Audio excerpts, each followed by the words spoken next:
Hi friends, welcome to the channel Siddharth Smart 16. இன்னைக்கு நம்ம என்ன பார்க்க போறோம்? டடா! ஆட்டுக்கால் தான் எப்படி செய்யறதுன்னு பார்க்க போறோம். ஆட்டுக்கால் நான் வந்து ஒரு ஆட்டுக்கால் வாங்கிட்டு வந்திருக்கேன். அது வந்து நல்லா தீச்சு கொடுத்துட்டாங்க. தீச்சு கொடுத்ததுக்கு அப்புறம் இதெல்லாம் நம்ம நீட்டா க்ளீன் பண்ணிட்டு யூஸ் பண்ணனா நல்லா இருக்கும். அங்க பாருங்க தீச்சு கொடுத்துருக்காங்க. எப்படி பிளாக்கா தெரியுதா? அது எல்லாமே நம்ம லைட்டா சுரண்டணும். லைட்டா அந்த ஷார்ப்பான கத்தி வச்சு லைட்டா சுரண்டிங்கன்னா போதும். ரொம்ப சுரண்டிங்கன்னா அந்த ஃப்ளஷ் கூட வந்துரும். இந்த மாதிரி லைட்டா மேலோட்டு சுரண்டிங்கன்னா அந்த பிளாக் கலர்லாம் வந்துரும். உங்களுக்கு சமைக்கும்போது ஈஸியாக இருக்கும், ஸ்மெல் வராது. ஸோ ஏதாவது ஹேர்ஸ் இருந்தால் கூட வந்துடும். பாருங்கள், நான் க்ளீன் பண்ணிவிட்டு சுரண்டி எடுத்துகிட்டு வாஷ் பண்ணோன்னா அந்த மாதிரி நீட்டாக வந்துடுச்சு. க்ளீன் பண்ணி முடித்ததுக்கப்புறமா ஒரு குக்கர் எடுத்துக்கோங்க. சும்மா ஒரு கைப்பிடி அளவுக்கு துவரம்பருப்பு, தூர்தால் சொல்லுவேன் இல்லையா, துவரம்பருப்பு போட்டு அது ஒரு 5 மினிட்ஸ் ஊற வச்சுக்கோங்க. ஊறினதுக்கப்புறமா அது மேலே ஆட்டுக்கால் நம்ம க்ளீன் பண்ணி வச்சுருக்கோம் இல்லையா, அந்த ஒரு ஆட்டுக்கால் சேர்த்துருங்க. அது மேலே நார்மல் சைஸில் ஒரு ஆனியன் எடுத்து சேர்த்துருக்கேன். இது எல்லாமே குக்கரில் நம்ம விசில் விட போகிறதுக்காகுது. நெக்ஸ்ட் நார்மல் சைஸில் ஒரு டொமேட்டோ சேர்த்துருக்கேன். ரொம்ப தக்காளி வேணாம், புளிப்பு ஃப்ளேவர் வந்துடும். ஒரு டொமேட்டோ சேர்த்துருக்கேன். நெக்ஸ்ட் ஒரு ஸ்பூன் இஞ்சி பூண்டு பேஸ்ட்டு. இது எல்லாமே நான் ஒரு ஆட்டுக்கால் அளவுக்கு சொல்லிக்கிறேன். நீங்கள் உங்களுக்கு எவ்வளோ வேணுமோ அவ்வளோ அளவுக்கு மாற்றிக்கோங்க. கொஞ்சமாக மஞ்சத்தூள் சேர்த்துருக்கேன்.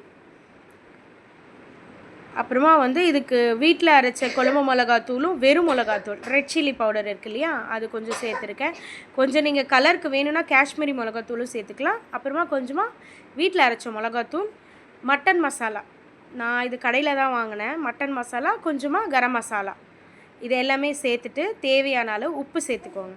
உப்பு சேர்த்துட்டு கொஞ்சமாக தண்ணி சேர்த்துட்டு, அப்புறமா நான் கொட்டாங்குச்சி எதுக்கு போட்டிருக்கேன்னா, சப்போஸ் ஆட்டுக்கால் ரொம்ப முதிர்காலாக இருந்துச்சுன்னா வேகிறதுக்கு லேட் ஆகும். சில பேர்லாம் என்ன பண்ணுவாங்க, சோடா உப்பு போடுவாங்க. நம்ம சின்ன பசங்கள்லாம் சாப்பிட்றதுனால சோடா யூஸ் பண்ணாமல் கொட்டாங்குச்சி போடுறோம். கொட்டாங்குச்சி போட்டால் அது சீக்கிரம் வேகிறதுக்கு ஹெல்ப் பண்ணுன்னு சொல்லுவாங்க.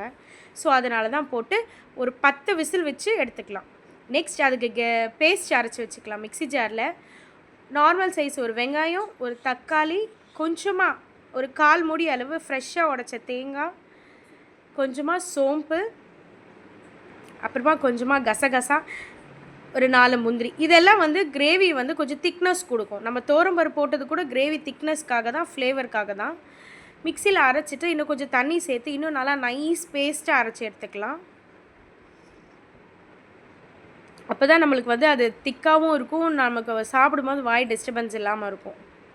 அரைச்சி இந்த மாதிரி நல்லா தண்ணியாக பேஸ்ட் மாதிரி எடுத்து வச்சுக்கலாம்.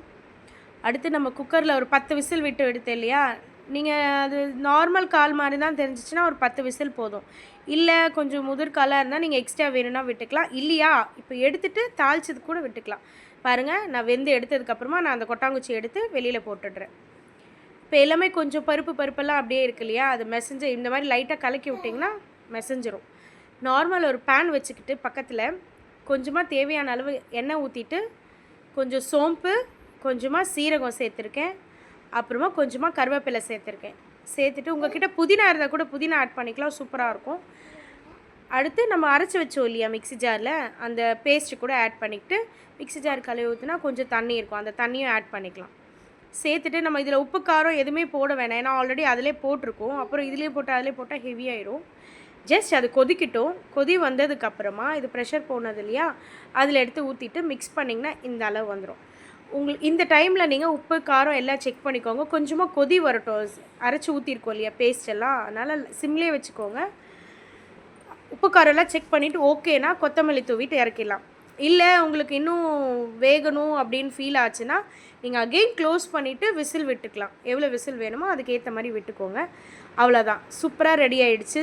சுடாக இட்லிக்கு, தோசைக்கு, இடியாப்பத்துக்கு வச்சு சாப்பிட்டா செம்மையாக இருக்கும். ட்ரை பண்ணி பார்த்துட்டு எப்படி இருந்ததுன்னு சொல்லுங்கள். நான் வந்து இட்லியோட தான் ட்ரை பண்ணேன். பாருங்கள் பீஸ் எவ்வளோ அழகாக வெந்திருக்குன்னு, மெத்துன்னு. உங்களுக்கு இன்னும் பீஸ் இன்னும் வேகணும்னு நினச்சிங்கன்னா இன்னும் விசில் விட்டுக்கலாம். ட்ரை பண்ணி பார்த்துட்டு எப்படி இருந்ததுன்னு கமெண்ட்ஸில் சொல்லுங்கள். Thank you friends.